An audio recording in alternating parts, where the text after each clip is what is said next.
welcome to today's panel on education for climate justice as part of Fairtrade Fortnight's 2022's Choose the World You Want Festival. I'm Allegra McEvedy, proud patron of the Fairtrade Foundation. If you're following along on social media, we can be found on Facebook, Instagram and Twitter using various hashtags, hashtag Fairtrade Fortnight and hashtag Choose the World You Want. Just a reminder that whilst all our online events as part of this festival are free, you may have noticed that, if you do want to support our farmers and workers on the front line of the climate crisis, you're able to donate by scanning the QR code, which should be visible on the screen somewhere there. And any donations are, of course, really kindly appreciated. This year's Fairtrade Fortnight and Festival is focusing on climate justice and intends to highlight how those who did the least to cause the climate crisis are now feeling its worst effects, and why it's the responsibility of the world's wealthiest nations to take bold action now to support the farmers and workers already taking on climate change in communities around the world. Today's event, it shines the spotlight on the role of the education sector, particularly in building a more sustainable world for farmers and the planet that we need to share through a series of presentations from our panel about the need for holistic climate education covering trade justice, sustainable food production and ethical food consumption. I mean, I know a little bit about this, but I have to say I'm hugely excited about what I'm going to learn today over the next hour. I'm a chef. I've been cooking for about 30 years. I know I don't look it. And I've been a very proud patron of the Fairtrade for about 10 years and involved for a bit longer than that. As someone who works with food, it became hugely important for me to know a bit about where the ingredients came from, the beginning of that long story that every ingredient has that ends up with me or somebody else cooking it and putting it on a plate. So it's the beginning of that journey that got me involved in Fairtrade, and I've been to some incredible places like Malawi and South Africa and to see the farmers there.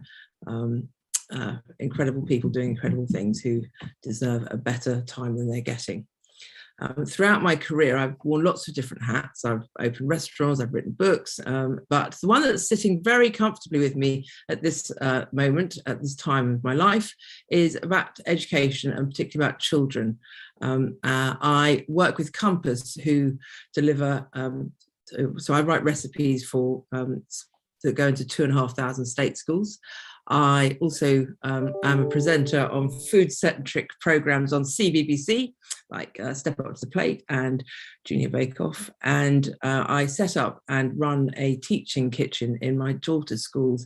I teach once a week, which is hilarious. I teach everyone from 3-year-olds to 13-year-olds.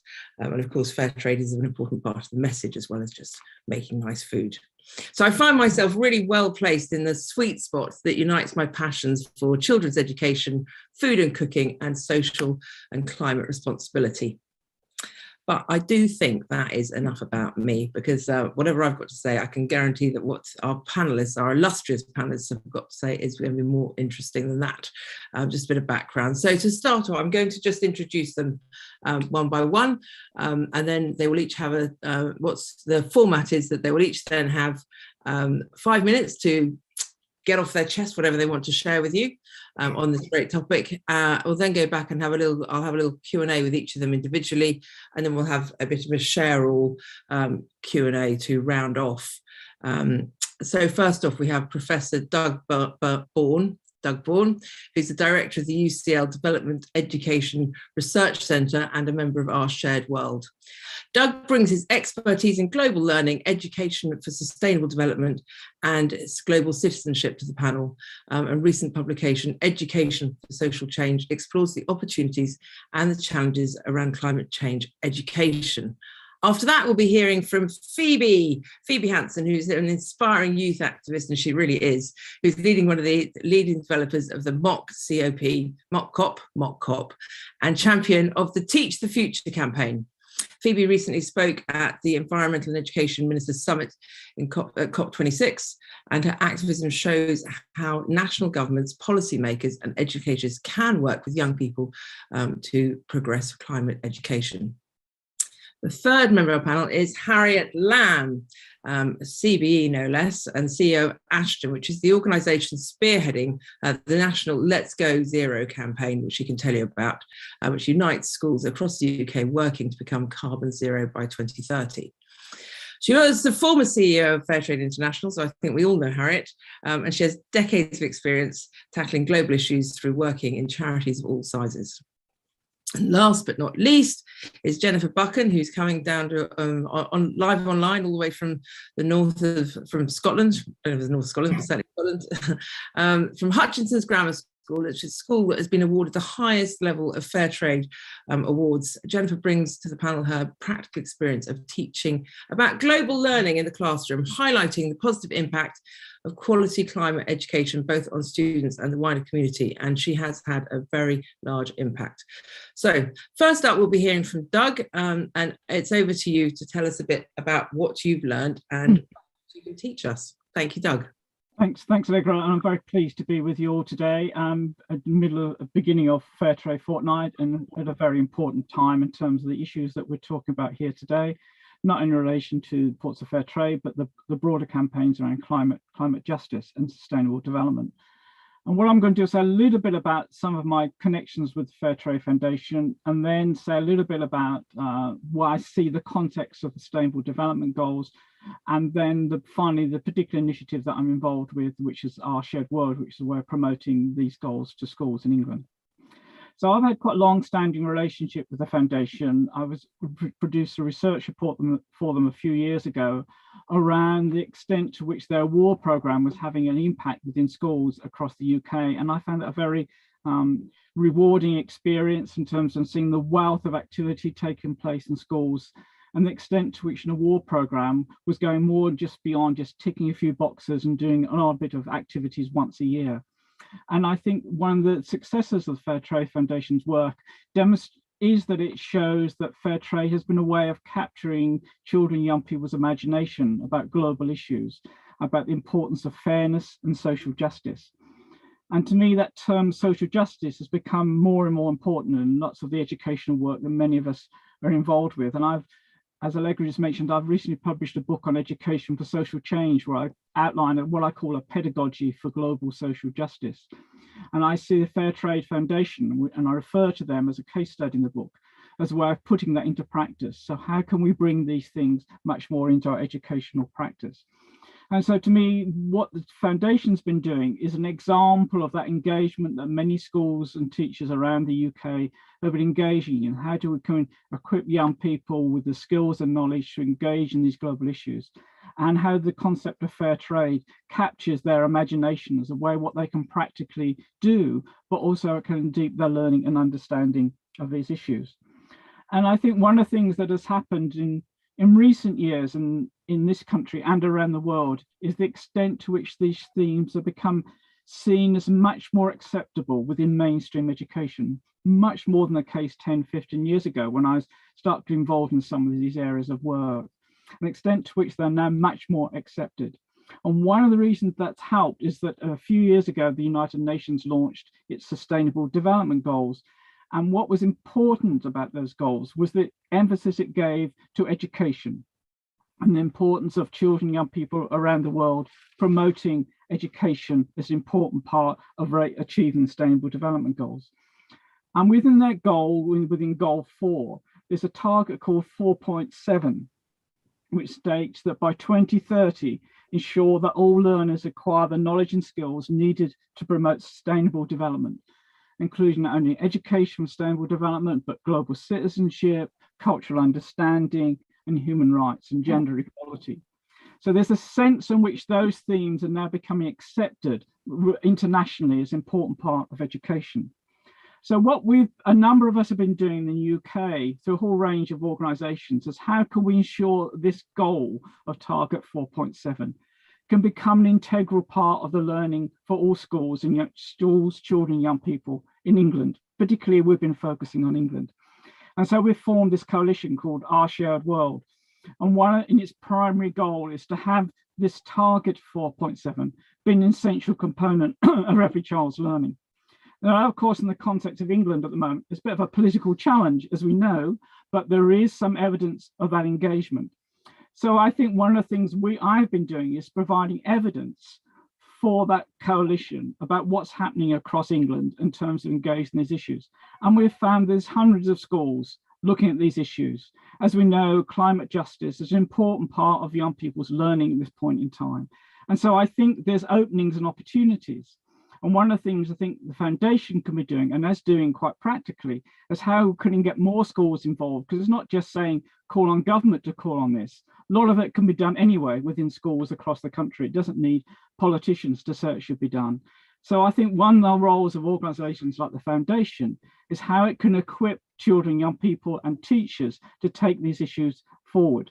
And I think, you know, as you'll be hearing probably a bit later from some of the others, the Department for Education in England has recently launched a strategy on climate change sustainability, which makes, I would say, a toe in the water on these issues, not really deeply engaged in these issues, but to me, that's the start. So my final comment is just to say, I think the door is open, I think, within lots of areas of education for taking these issues more forward. What I think we need to ensure that teachers feel equipped and confident that they themselves can engage in these issues and is not being seen as an option or extra. Thank you. Doug, that was totally fascinating. About a million questions are coming to my head already, and I'm not allowed to ask any of them right now.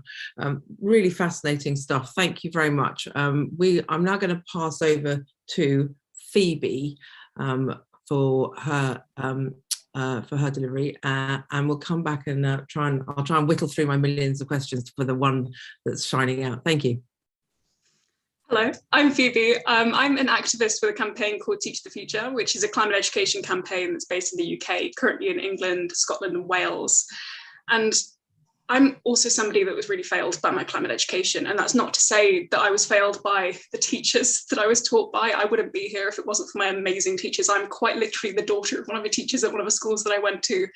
I was failed by the curriculum. I was failed by the lack of climate change integrated throughout my curriculum because I didn't do geography or the separate sciences in school. So my climate education was a page in a textbook, and I'm fairly sure it was a page in a textbook that I taught to myself because I went to a very underfunded school in the middle of nowhere. So we didn't have a science teacher for most of my GCSE.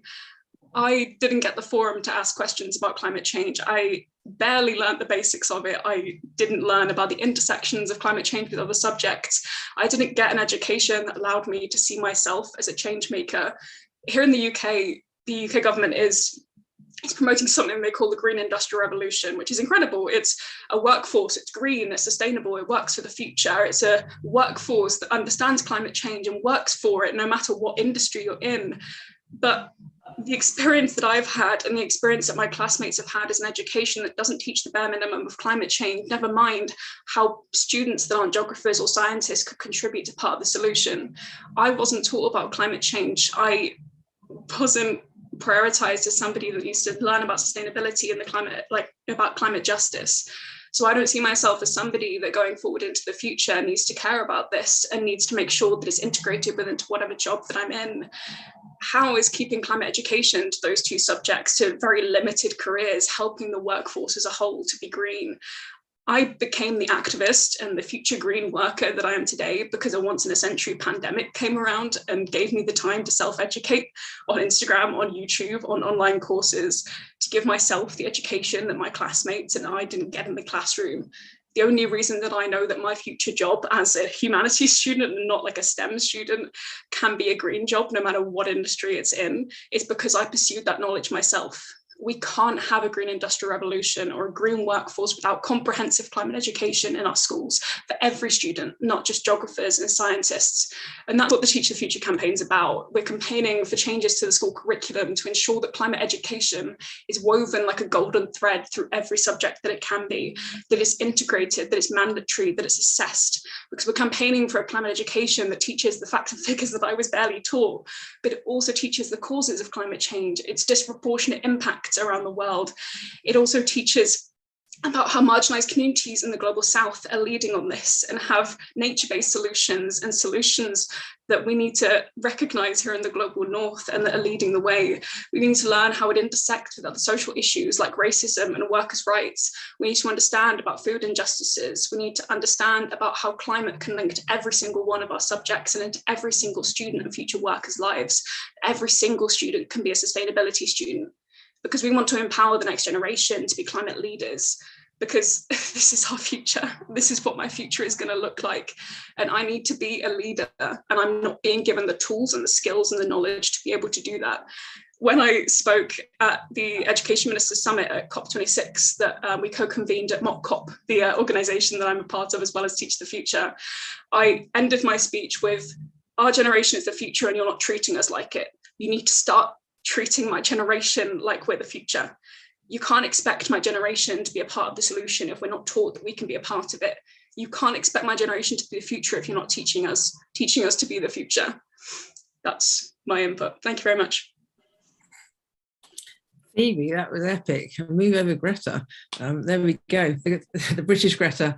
Fantastic, really great. And again, another zillion questions in my head. But we'll move on. We'll move on to the one and only Harriet Lamb. Thank you so much, and happy Fairtrade Fortnight, everyone, and particular Allegra as the patron of the Fairtrade Foundation, and it's such a treat to be here talking both about fair trade and about tackling the climate crisis. And I think if we're going to tackle climate injustices through education, there's sort of three things we have to do. And the first one is we have to learn about and reduce our own carbon footprint here in the rich world. We've just got to cut carbon that is currently causing the climate crisis, which hit the smallholder farmers in the front line first, as Allegra said in her opening remarks.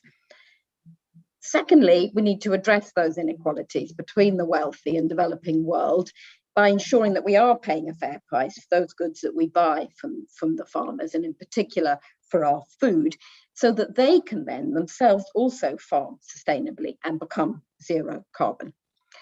And then thirdly, if we're going to do this, we absolutely have to work collaboratively. We have to work collaboratively right across all these sectors and divisions we put up, which is why it's such a treat to be here today. And with that thinking, we got together with a group of sustainability organisations who were already working with schools, 8 different organisations, including, of course, the Fairtrade Foundation, but also the Soil Association or Sustrans, who encourage cycling, through to the Eco Schools group, and we all came together to form a cracking campaign just 2 years ago called Let's Go Zero 2030. And it's back again, Allegra, to being bold. It's a really bold ambition. Can all our schools reach zero carbon by 2030? And to do that, it means addressing sort of 8 pillars that we worked out where a school has a carbon footprint, which is on waste, food, water, travel, buildings and energy, procurement, bringing nature into the playground, and then across all the curriculum. And I have to say it was Teach the Future and Phoebe's gang who pushed us to say you've got to include the curriculum across all of it. So it's about what you learn, but it's also about the buildings you're learning in and the behaviours you're learning by the way that your school is working. And so the idea is that schools commit, they say we'll play our part to reach zero carbon. And maybe we're already doing Meat-Free Monday, and maybe we'll now do it on a Wednesday as well. Maybe we already had thought about fair trade, but we'll look into it and do much more on it. And to give you one example, St. Saviour's School in Richmond, they decided at one point to focus on cutting food waste. So what they did was every day they collected all the wasted food and they weighed it. And the beginning of every week, they would make an announcement at assembly about how much food had been wasted by saying, last week we threw away as much in weight as that of our history teacher, Mr. Jones, for example. They would always find someone to bring it alive. And as a result, they cut food waste by a third. It's just one example. Another brilliant example, very quickly to mention, is St. Vincent's, a school in Liverpool, a specialist school for children with sensory impairments. And so they don't have to follow the set curriculum. So they're a shining example of how you can, like Phoebe said, take that golden thread and weave it through everything you do, from dancing to music through to what you're debating or in maths. And of course, they then looked at amazing things like how could they grow their own vegetables via aquaponics in an old disused swimming pool that they found. And it's through examples like these that schools themselves are saying, we're going to take action and move forward. And by joining this campaign, we're going to get that collective momentum to also push the government to take the action that they need to take if we as schools are ever going to reach zero carbon. So as Doug mentioned, the government currently is partly from the push from schools and that energy of young people does already have a strategy out now, and it's absolutely critical that everyone has a look at that and inputs on the areas, welcoming the areas that are strong and really pushing for much more ambitious, bolder targets on the areas where they can go further. And I'm delighted to say, just to finish, that so far, actually yesterday, I learned a new thing yesterday about what a palindrome is, because it was the 22nd of the 2nd, 2022. And on that funny day, the number of schools who signed up to Let's Go Zero 2030 reached 1111, which is over 1,100 schools have now reached up and helping really generate that groundswell of support so we can get also the government changes we need. Very good, Harriet, really good, very interesting indeed. The 111s and the 222s, most binary. Not that maths was ever my suit. And last but not least, Jennifer, over to you. Thanks, Allegra.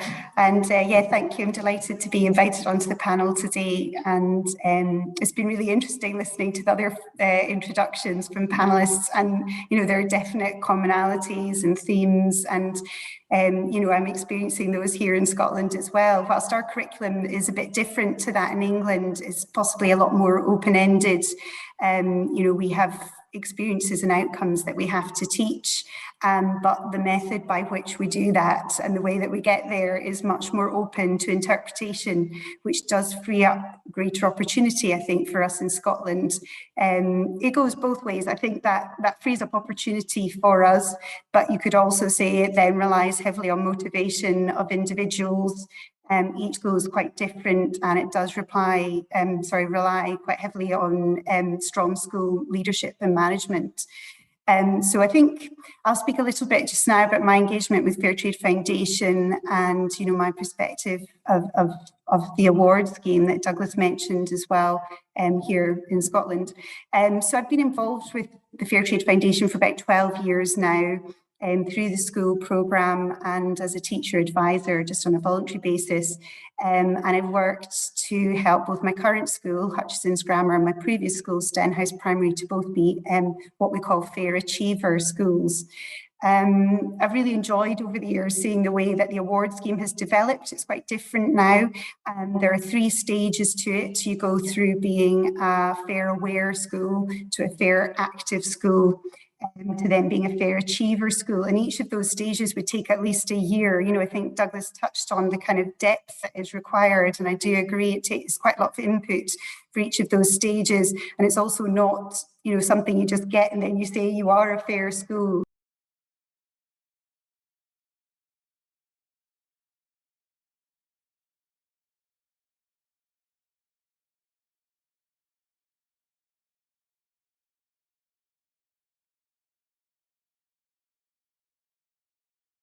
And farmers in developing countries, but also their sort of sense of advocacy and voice has to be deepened as well. And I would say each stage as well, assessors are looking for you to, you know, expand and branch out and really look into different aspects of fair trade. So it's been really interesting, I think, you know, throughout that journey, watching the award scheme evolve, also looking at how the resources have developed. And I think whilst they continue to focus on individual products, they've taken, I've felt over the last few years, a much more sort of thematic approach, in particular looking at climate change. And, you know, that's really helped me as a teacher to kind of pull links across the school. As Harriet was talking about there, you know, we're also a rights respecting school and an eco school, and that sort of thematic approach of the Fairtrade Foundation's resources really brings it all together. You know, I think Douglas also mentioned that these things are no longer extracurricular, you know, interested children might go at a lunch break to a Fairtrade club or an eco club. And whilst those things, you know, we still have those and they're valuable and those are perhaps the drivers, you know, those aspects of the curriculum, we have tried over the years to really embed those in what we do. So for example, we've used, you know, the P3s learn about the rainforests and they look at sustainable cocoa farming and their role as a responsible consumer. And another class look at a science plants topic and they look at tea farmers in Malawi and their lives. And so that, you know, that's another aspect I really like about the resources from the Fairtrade Foundation is they kind of tell people stories from around the world and, you know, give our children, open their eyes to global communities, not just their own. So I'd say one aspect, you know, of my journey has been interacting with the resources and looking at how we can integrate them into what we're already doing. Because, you know, as a teacher, you know, I'm fully aware of how packed our curriculum is, and these things can't be an add-on. They have to be, you know, woven that golden thread that Phoebe's mentioned through what we do. So one part of what I've really enjoyed is working with the resources. We've also over the year been involved with the community in different organisations. Up here in Scotland, we've got some great Fairtrade organisations as well. And we worked collaboratively with the Scottish Fairtrade Forum a few years ago and received a grant from them and worked with them and a local animator who was actually a former pupil of the school to make our own animation about sustainable cocoa farming. And that's now on the Fairtrade Foundation's website as an educational resource, which we were really chuffed to bits about. You know, and that gave children a real connection with the community, opened their eyes to new, you know, creative industries, new technologies. And I would say that through all of this, you know, children who maybe don't feel confident within the classroom, you know, it gives them a whole new learning experience as well when they engage in projects like that. On a similar vein, we have, you know, we know that sort of children can show their deep understanding if they're able to teach others. And so our Fairtrade committee put together a programme to peer teach the infants, and they decided, you know, what should you know in P1, what would you need to know in P2, and so on. And then they went in and taught the children themselves. I didn't even go along because I thought if I'm in the room, you know, you become the teacher. And, you know, lots of those children just, you know, aren't confident in their own classrooms and came away as the experts, as the teachers. So, you know, that was a really empowering experience. And I would say the sort of third element then, so we've had, you know, working with the resources and working with local community would be campaigning. And I think that's so powerful and important, but possibly one of the hardest things I find anyway to integrate and to bring into working with young people. So we participated in the Foundation's COP26 Tree of Promises, where children wrote to world leaders at the COP26 conference. And this, you know, really introduced them to this idea of sort of social justice and that they do have a voice and there are things you can do. You know, we tried to make our spin on COP26 a really positive one because I think there's a lot of very negative and worrying information out there for young people, and especially, you know, on the back of a pandemic and all the uncertainty that's brought. We really wanted them to feel they had a voice and to feel, you know, that there were little things they could do. We made it very practical with just change one thing, and we all had to pledge to do that. And, you know, just to really make sure that they know that through their learning and the smallest things that they can do, that actually collectively that has a big impact. So those are the three sort of areas that the Fairtrade Foundation has really helped to bring climate education into our curriculum. Thanks. Thank you so much, and I think we're all sitting here wishing that you'd been our teacher at school. I'm sure some children would disagree. I don't think the parents would, that's for sure. Fantastic. So I'll do a quick round robin of questions to each of you, and then we'll round up with some more general questions. So starting with you, Doug, someone who's looked really extensively and deeply, clearly, what's happening in the UK, not just in the UK, but internationally. What do you think is the most inspiring example or initiative that you've seen? I mean, I guess the question is anyone doing this really well, this kind of education, climate education? Have you seen any good examples? Who should we be watching? I think there are lots actually, Allegra, and I think what I've been learning recently, I'm looking at things in the past 2 or 3 years compared with engagement 10 years ago, is the extent to which things have moved from some initiatives led by external bodies, NGOs and civil society organisations who continue to play a very important role. The extent to which now teachers and young people themselves have now grasped hold of the gender and grasped the baton of fair trade and climate justice and made sure it's part of schools and young people's learning. And I think some of the more student-led initiatives, which have not just been around activism, but have just actually been how can we educate ourselves and educate our peers and the wider public. They're, to me, the things I think have really engaged me, and I think, that have really engaged me in terms of what I see is important at this point in time. So to me, they're the sorts of things I feel as though has made the difference. It is that sense of engagement that where people now feel it is urgent and important that everyone has that. Whereas in the past, I think it was seen as much more on the margins. And there are many organisations, I think it would be unfair for me to pick particularly one, but an organisation that's been quite interesting that I think has made connections to some of their work, these broader areas, has been UNICEF. So for example, UNICEF UK runs a war programme, a bit similar to Fair Trade Award on rights and respecting schools, and Jennifer mentioned that in her context. But they've very much brought climate justice into some of their activities. And I think for a children's rights organisation to bring in climate justice, and for other organisations that come from rather different starting points, to put sustainability and climate justice very much the heart of what they do, I think that to me is the real change in what's been happening. Yes, absolutely. I mean, it doesn't occur to me as we've been talking that the one person or the one group that's not represented on this great panel is the government. And, actually, we're all talking about has to be, the golden thread and woven between all of the NGOs and the campaigning and the grassroots. But are there any, I guess what I meant was, are there any governments, are there any countries out there who are actually putting it right? Because we know how hard it is for teachers to find time in their curriculum to teach this. Is there anyone out there who's actually in the rest of the world putting this at the forefront? Well, I think Scotland is, and I think that's what's very important. And I think within the UK context, and I think Scotland is really the leading country once you look at in the UK. But also, I know talking to people across Europe, they often say Scotland is one of the leading nations that's been engaged in these issues.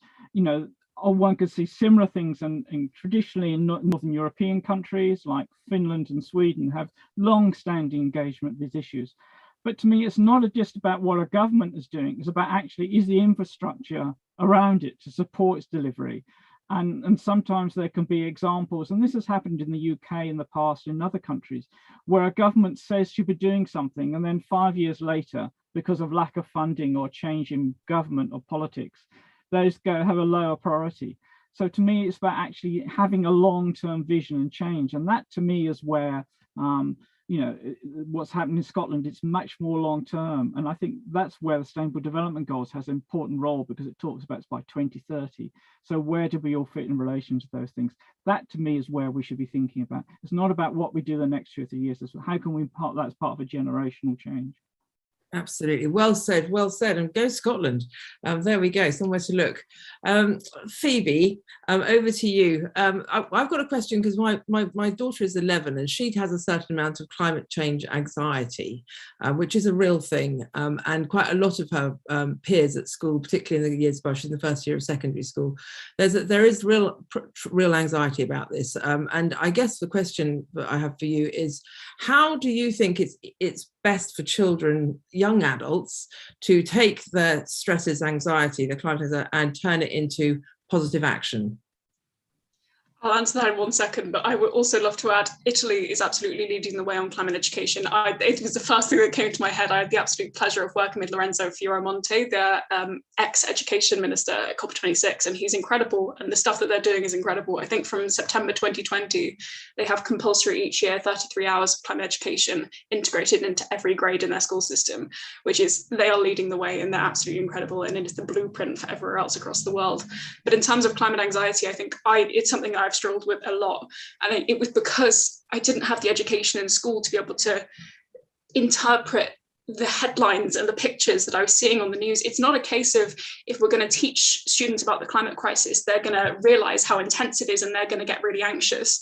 It's a question of students are seeing something that looks like an apocalypse outside of their window and they're not being taught what that means and what that means for them and how they can take action on it. We are already terrified. We're already scared. There was a survey last year, I've forgotten who facilitated it, but it was with the University of Bath, I think, and it was talking about how young people were not wanting to have children already at my age and younger. They had already decided they didn't want to have children because they didn't want to bring children into a world that was like this. I remember seeing the words that young people that were like talking about in that survey, I think they were 16 to 25, and they were saying words like the climate change made them feel depressed, it made them feel anxious, it made them feel paralyzed, it made them feel like completely overwhelmed. And that's how I feel on a regular basis. And the only thing that helps with me is to take action and to take agency. And that's what we need to teach young people to be able to do, because they're not going to take action and agency with an education system that doesn't teach them the bare minimum of what climate change is, never mind how it can be applied to their lives and what they can do about it. We can help young people by showing them how climate change is applicable to their lives and how they can start to take action within their own future careers, no matter whether that's a geographer or a scientist, or whether that's a chef or a future, like I'm a politics student, so probably something in politics, like policy or something like that, or a future teacher or a future academic. I think we need to make sure that young people can see themselves as somebody that can make a change and make a difference, because right now young people feel disenfranchised. Right now young people feel powerless and paralyzed and depressed and anxious, and we're not doing anything about it, and we're not treating young people like they're the future. We need to make sure that we have a forum in schools and a space in schools, and teachers are equipped to facilitate those spaces in schools with teacher trainings that are actually comprehensive and mandatory and funded and integrated throughout the education system. Because right now, we don't have that space. We don't have the space to ask questions and to talk about our feelings, because climate change is being continually tacked onto the side of an already overwhelmed teaching system. My mum's a teacher. I've never known her not burnt out. I've never known my teachers in school to not be stressed with millions of piles of marking to do and massive bags that they're looking back to their cars. That's not a space that's going to facilitate conversations like this. If we want to tackle young people's climate anxiety, that needs to start with comprehensive climate education in schools. It needs to start with teaching young people that they can take agency and treating them like we are valuable and like we have things to say and we can make a difference. Because a lot of the time, particularly in government spaces, I don't feel like I'm being respected. I feel like a tokenized person that's just there because I'm a young person. I'm just there because I take a box of, yes, we engage the students, we engage the young people, let's move on with our lives. We need to treat students like they are valuable and they have something important to say, otherwise we're not going to get anywhere. Knowledge is power, as you absolutely, and not just students. I mean, right from from the very young, from nursery, I think this can start. Get them young. That's what I always say. Absolutely. And Harriet, a question for you. Fairtrade talks a lot about climate justice and how our actions prioritise and support the most marginalised and vulnerable groups out there. But what? How is this reflected in the Let's Go Zero, and what can schools do practically? Well, I think the Let's Go Zero campaign, firstly, is about making sure that it's also accessible to all schools in the country. We want to make sure that everyone can be part of playing their part in tackling the climate crisis and taking forward trade justice. So I think that's the first really important point, to make sure that both movements and both campaigns are really accessible to everybody here. And that's actually the wonderful thing about schools, that 42% of households have a child in school. So you're immediately reaching 10 million people who walk through the school gate every day. So that's a great way to have incredibly wide access within society in rural and urban, wealthy and more deprived areas. You can really help everybody engage with these topics.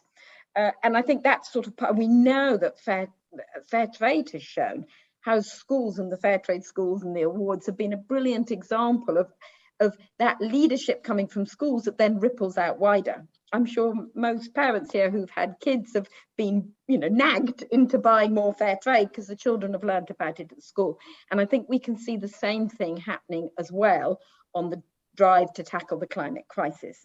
How schools can really be those leading sector in society that shows what you can do with your food, with your energy, with your waste. And so that then comes back to also what can schools do and what can all of us do in our lives also to tackle that global injustice.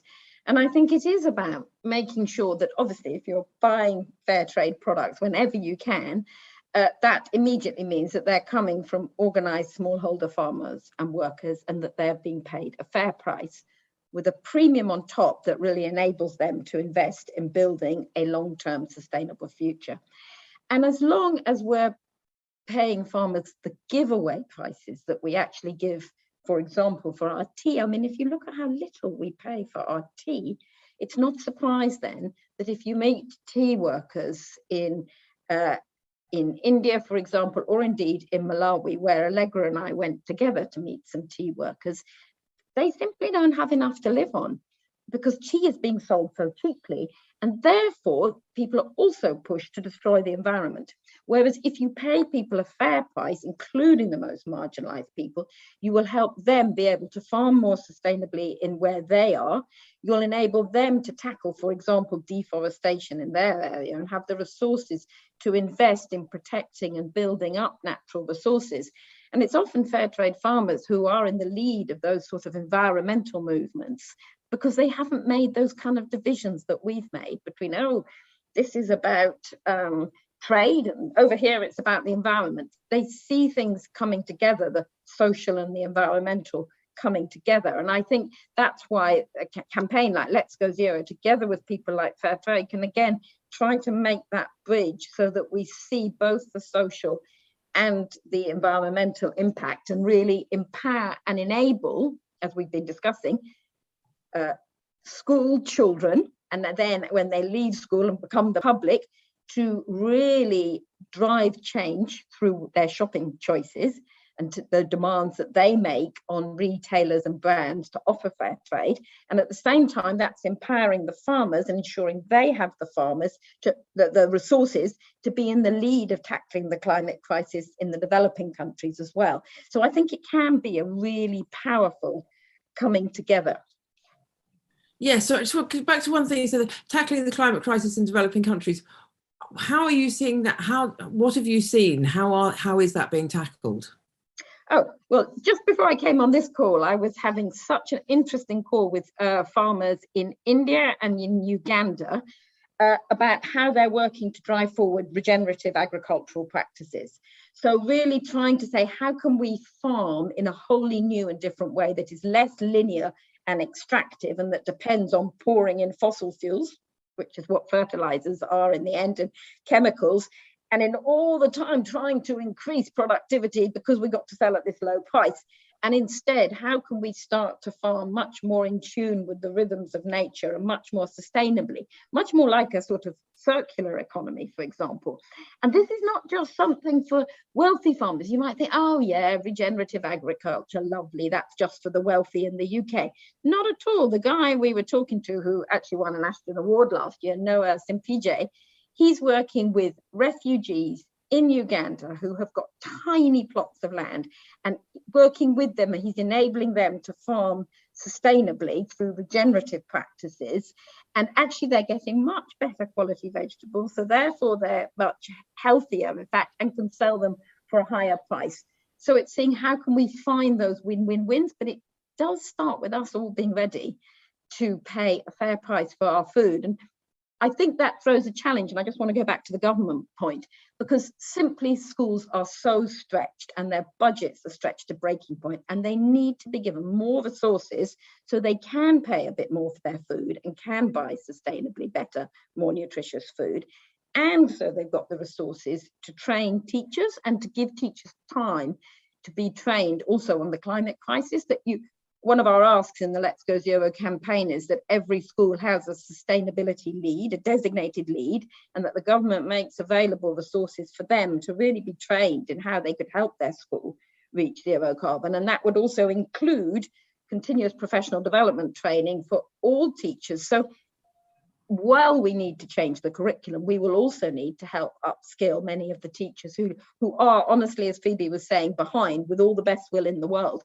And that's why the government has really got to take it seriously and start putting in the billions that it will need if we're going to get the buildings and everything that happens within them up to scratch to meet even the government's less ambitious target of zero carbon by 2050. That's going to take billions, and we need that plan. And I think we need to be pushing for it now.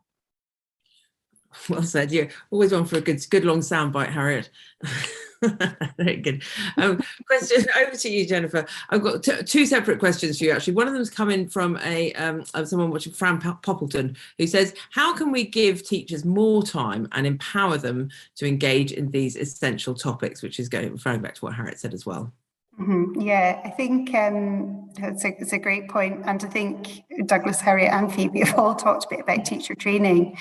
And that is something that I feel quite strongly. I read Douglas's case study on the Fairtrade Foundation, Achiever Award in his book, and he did say that there's not a huge amount of teacher training that goes with it, whereas perhaps the Rights Respecting Schools Award, there is a teacher training program that accompanies that, and I do think that that is quite an issue for teachers. A lot of this relies on individual motivation, which is brilliant, and once you've got it, that, as Harriet alluded to, that's not enough in itself. You need to actually have the understanding to be able to confidently pass on the correct and accurate information to children. And, I know certainly in the month on the run up to COP26, my inbox was just ping, ping, pinging with courses and webinars and resources. And it just got to the point, it was completely overwhelming. And I picked two. I went to Keep Scotland Beautiful and Transform Our World.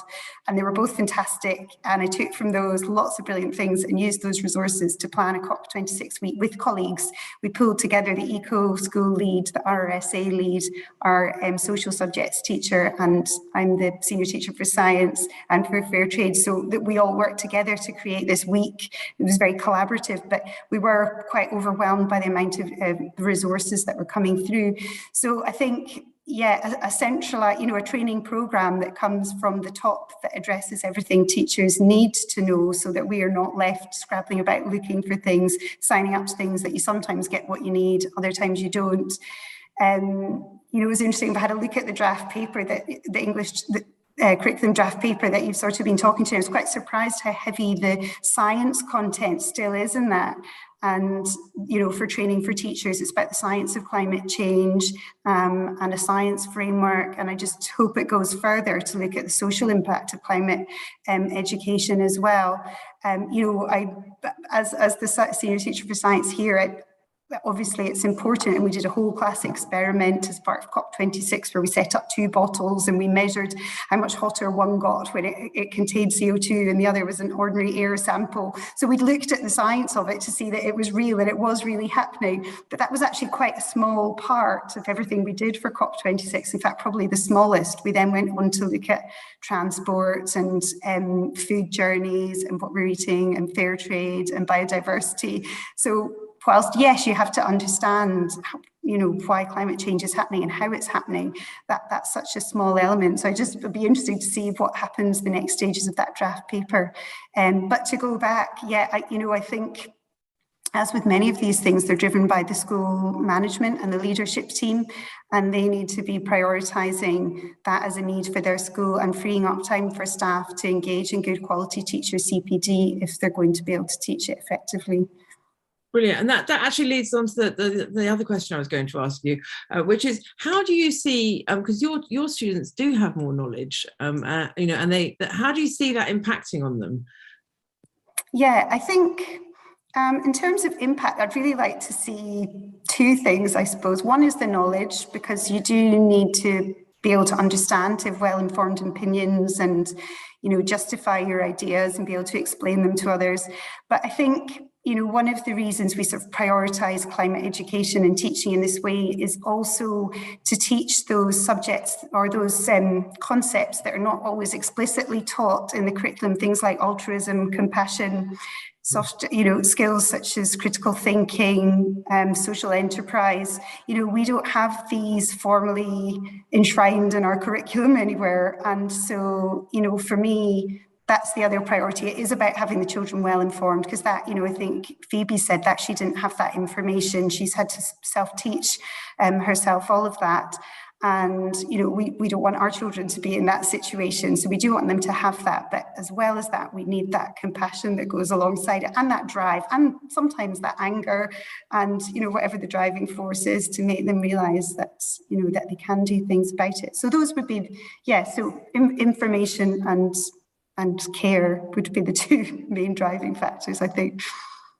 Well, I have to say, you've dealt with all those tricky questions very well indeed. So interesting. Right, we've got 10 minutes on the clock, and I've got one question which gives you each 2 minutes to answer it.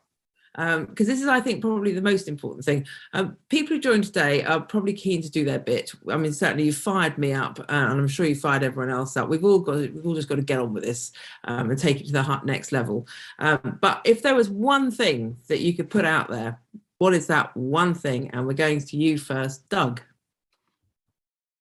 Not easy to answer that. And I would say that it is as much about engaging your peers in your daily lives, whether it's at school or parents or family and communities, that the things that children and young people are learning about, how can they ensure that more people beyond their immediate environment learn and understanding and engage these issues?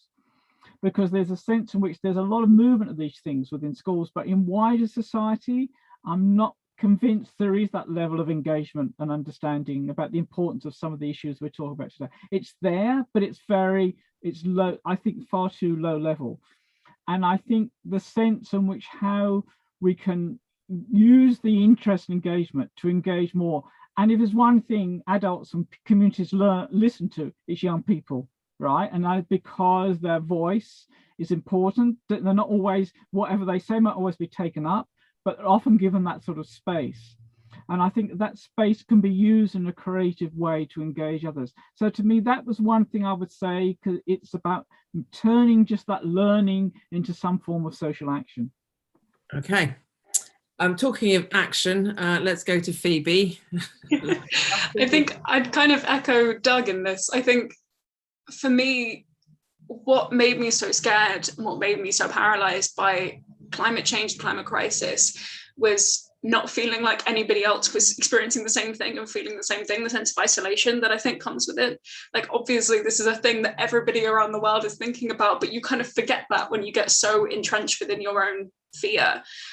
For me, what helped me was intergenerational dialogue. It was creating communities and going back into my own communities and making sure that I was starting conversations and facilitating dialogues. That's why I'm so passionate about having a forum for young people to ask questions to their teachers and talk to their peers. Because if we don't talk about it, we're not gonna understand climate change as something that we can solve.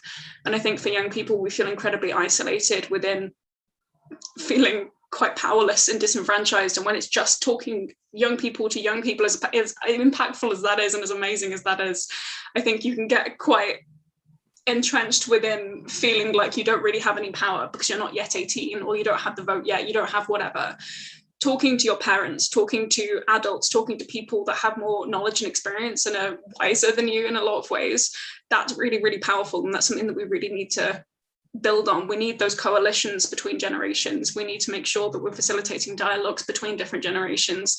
We need to make sure that young people feel like they're being taken seriously in a room and they're not just there because they're the ones that are engaging and they're the ones that can get emotional and make people feel like that's their child. So they feel like, yeah, I'll go and do stuff. I'll go and take action.